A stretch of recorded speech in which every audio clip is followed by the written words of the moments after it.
Look, COVID left its scars, like the spike in violent crime in 2020, the first year of the pandemic. We have an obligation to make sure all people are safe. Public safety depends on public trust, as all of us know. But too often that trust is violated. Joining us tonight are the parents of Tyre Nichols. Welcome.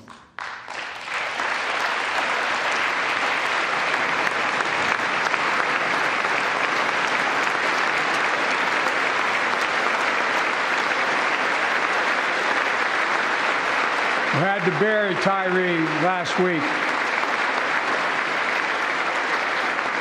As many of you personally know, there's no words to describe the heartache or grief of losing a child. But imagine if you lost that child at the hands of the law. Imagine having to worry whether your son or daughter came home from walking down the street, or playing in the park, or just driving a car.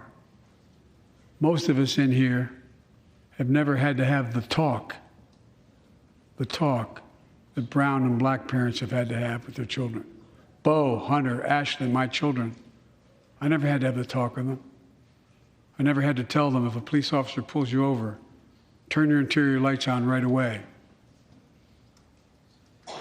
Don't reach for your license. Keep your hands on the steering wheel. Imagine having to worry like that every single time your kid got in a car. Here's what Tyree's mother shared with me when I spoke to her. When I asked her how she finds the courage to carry on and speak out.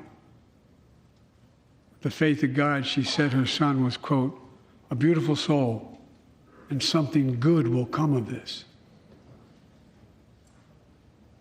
Imagine how much courage and character that takes. It's up to us, to all of us. We all want the same thing. Neighborhoods free of violence. Law enforcement who earns the community's trust. Just as every cop, when they pin on that badge in the morning, has a right to be able to go home at night, so does everybody else out there. Our children have a right to come home safely. Equal protection under the law is a covenant we have with each other in America. We know police officers put their lives on the line every single night and day.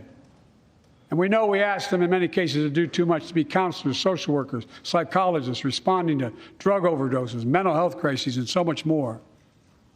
In one sense, we ask much too much of them. I know most cops and their families are good, decent, honorable people, the vast majority. But they risk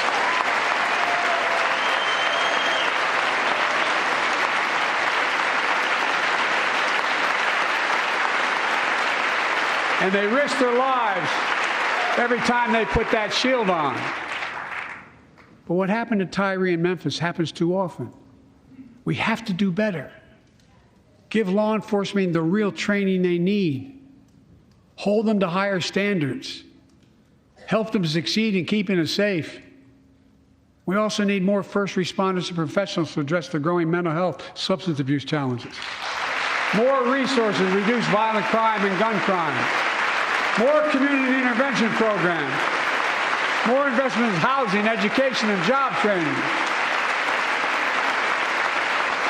All this can help prevent violence in the first place. And when police officers or police departments violate the public trust, they must be held accountable. With the support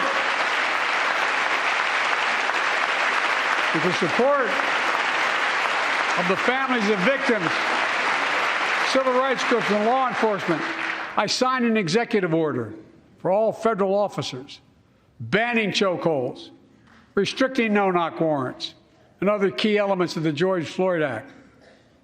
Let's commit ourselves to make the words of Tyler's mom true. Something good must come from this. Something good. And all of us,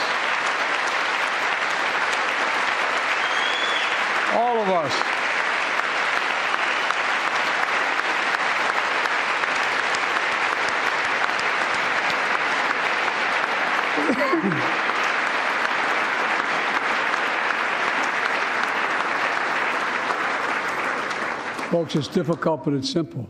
All of us in this chamber, we need to rise to this moment. We can't turn away.